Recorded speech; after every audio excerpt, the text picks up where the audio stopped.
Welcome back mga kaaldab. Ito na naman po ang inyong lingkod, si Mr. Destiny. At magbibigay po tayo ng pinakamainit na update po ngayon sa social media mga kaaldab. Ito yung pinaka-latest post mga kaaldab na nasa Los Angeles na naman nga po daw si Maine Fulkerson.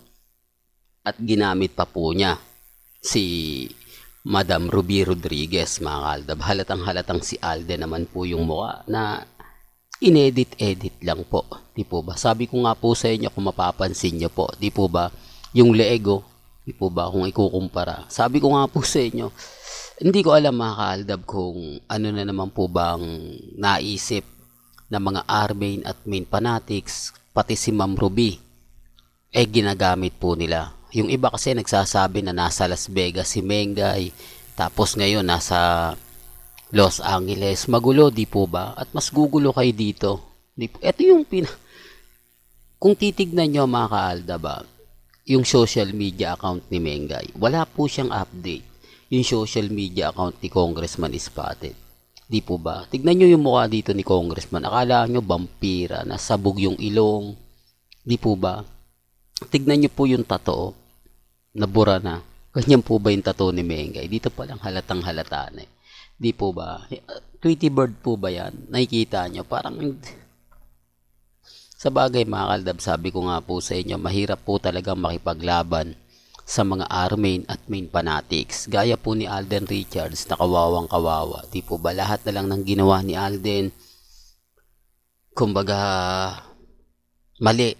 Lahat na lang ng ginawa niya, kumbaga, sinisira, di po ba? Bakit nga po ba nung nag-in-interview si Mengay at nabanggit niya si Alden, normal lang, di po ba? Hindi umabot o walang pambabas kay Maine.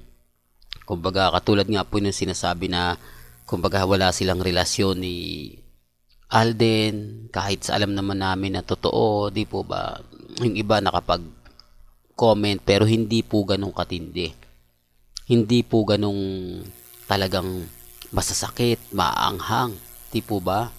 Na tapos nag-trending na naman po daw, nakakahiya po daw. Sino nakakahiya, mga kaaldab?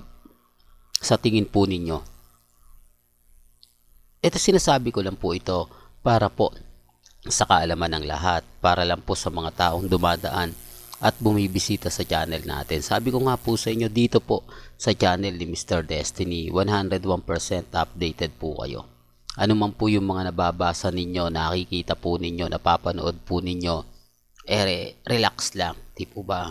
Alam nyo naman po si Mr. Destiny, update lang po ba kailangan nyo? Hindi po tayo nagpapahuli dyan. Kung ano yung latest, kung ano yung trending, agad-agad nyo pong malalaman. O ba, pabor man sa atin o hindi, kailangan updated po kayo. Lalo na po ngayon, na napakarami pong mga kumakalat, napakarami po ngayong mga sinasabi sa social media. Kailangan alam din po ninyo, hindi po lahat ng pabor maganda, hindi po lahat ng mga kaganapan umaayon. Although pabor na pabor sa Aldab Nation ang kumakalat ngayon sa mga sinabi ni Alden, pero kumbaga kumalat yung troll kumalat yung mga account na binabayaran para lang po sirain si Alden, para lang po ibas ng gusto si Alden Richards. Halos lahat nga po mga kaaldab ng maaanghang, masasakit at hindi kaaya-ayang salita natanggap ngayon ni Alden. Totoo to, real talk to. Kaya nga po hinihintay ko yung magiging senaryo ni Daddy Bay. Pero tahimik lang po sila. Di po ba? Consequence to kasi alam nyo naman po yung tadhana, di po ba? Kapag siya talaga ang gumawa, wala, susundin at susundin mo. Di po ba? Kapraso lang tanong. Ito nga po yung sinasabi ng mga ilang netizen. Kay Alden, ang haba po ng pinagsasabi ni Mengay. Ang haba po. Kung matatandaan nyo kay Ogie Diaz, yung interview niya halos 23 minutes, di po ba? Yung kay Alden ata doon, mga 5 minutes. Samantalang dito, kumbaga minuto lang, di po ba? Wala pa nga pong minuto kumbaga huling tanong lang po ni kumbaga nabigla rin naman po si Boy Abunda siguro Di po ba? Siguro hindi na pinakat ni Alden yon, di ba? Kumbaga parang sinabi ni Boy Abunda, o ang ginawa kasi ni Boy Abunda, nag-react na siya. Di po ba na may asawa na si Mengay for the sake of the ganto ganyan. Kaya siguro hindi niya na pinadelete pa o binago yung sequence na yon. Di po ba? Akala kasi ni Boy Abunda okay lang yan, wala gaanong magre-react. Ituloy na lang natin. Nagpumutok. Di po ba? Real talk, pumutok. Ayun, basag.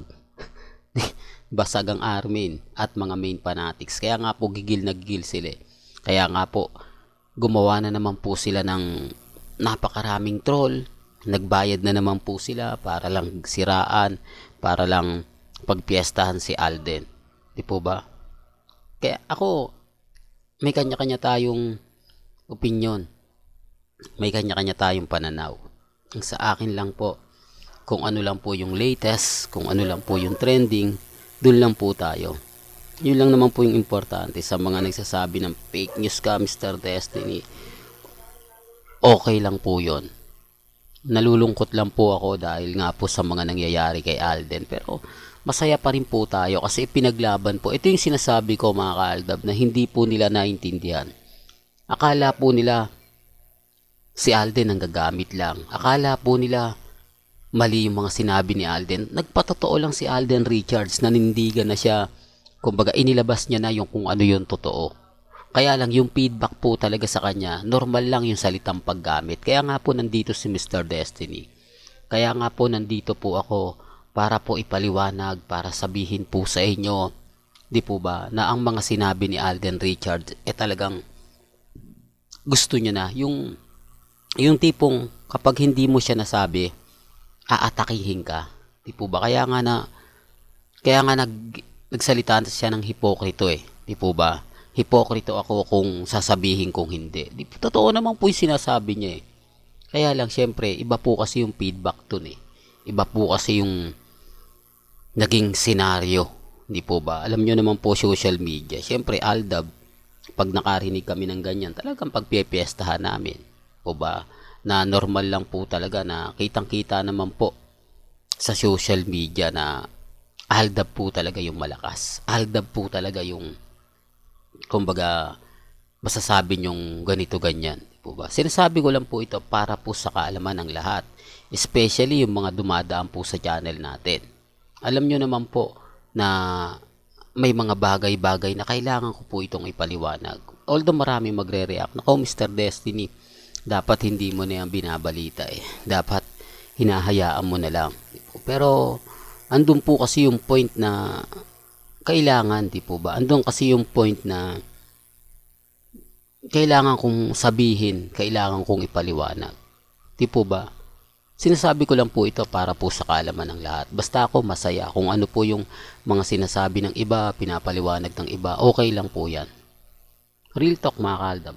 Well, hanggang dito na lang po yung updates natin ha. Kaya kung gusto nyo pa po ng pinaka-latest at sariwang update, abay tutok lang po kayo dito sa channel ni Mr. Destiny para updated po kayo sa mga latest at sa mga bagong video po na ilalabas po natin maya-maya lang. Kaya kung bago ka lang sa channel na to at isa kang true-blooded Aldab Nation na nagmamahal kina Mengay at Isoy, tama po ang channel na pinuntahan mo. Kaya consider na po kitang bagong subscriber at huwag mong kalimutang i-share ang mga video po natin sa mga mami, sa mga titas at sa mga senyor. Hanggang sa muli, salamat po sa panonood at pakikinig.